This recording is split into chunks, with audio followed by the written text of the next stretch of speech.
Hi, I'm Bugsy and I'm a recovering addict. I'm going to be reading just for today, October 18th, 2024, We All Belong. Page 304, basic text, page 87. Although politics makes strange bedfellows, as the old saying goes, addiction makes us one of a kind.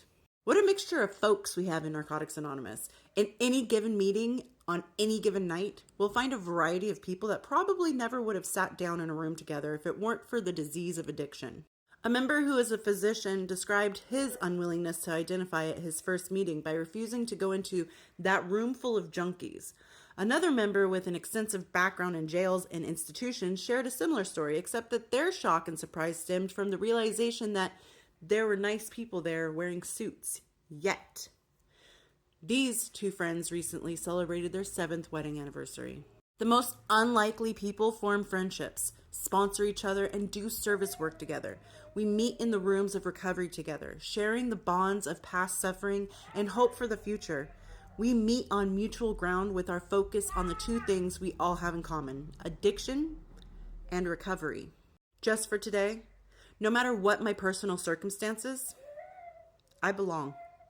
Sometimes in casual conversation, people just start talking, you're at work, there's downtime, whatever, you're meeting new people, whatever. You kind of just talk about yourself a little bit. I'll be like, went to college twice, I was in the army, I was a corrections officer, I've been a nurse, I used to babysit, I've done this and I've done that, I was an honor roll student, and I'm a drug addict. Anyway, so how are you? And it's amazing how people change up, not so much in a negative way, but kind of like, oh, good. Oh, that's great. I'm sorry, what? Because they don't expect to hear that from me. And it is amazing how taboo addiction is, that people tend to think that the junkies are the lowlives of earth. They're the people who we see on the streets. It's just the scumbags, which in and of itself isn't a true statement, because they're not scumbags, they're people. But nobody wants to admit that they can understand that an addict can come in any form. It could be a judge, it could be a doctor, it could be a nurse, it could be a teacher, it could be anybody, a scientist. You don't know who these people are in their real life. You just know that they're addicts.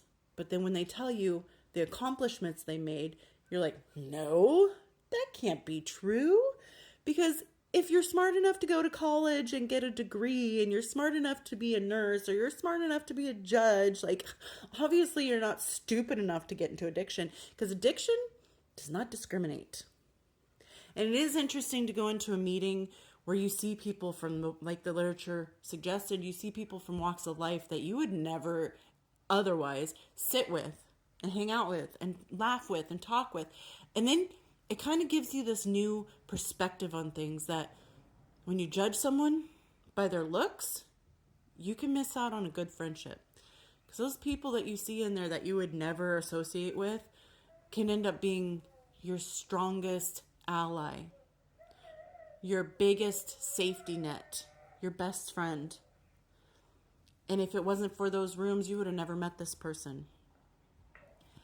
And it just goes to show that when you're out in the real world, walking around, when you see somebody that may not click with your view of friendship or groups, you have to remind yourself, but you know what? That person's probably a real nice person. Just because they don't look like me, act like me, maybe think like me, doesn't mean that they don't have feelings like me and maybe the same goals as me.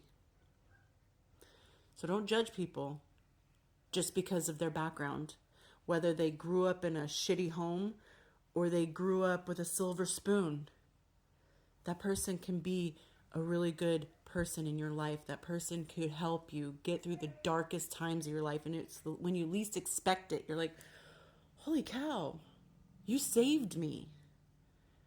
And if I didn't come to Narcotics Anonymous, or if I didn't find myself in recovery or even addiction, I would have never found that part of me, knowing that I can accept people from different walks of life because they are people. They're not just scums. They're not junkies. They're not just nobodies wandering the earth. They are someone, and they can be the best someone that you've ever met. And I hope everyone's doing well out there, and I will talk to you later. Bye.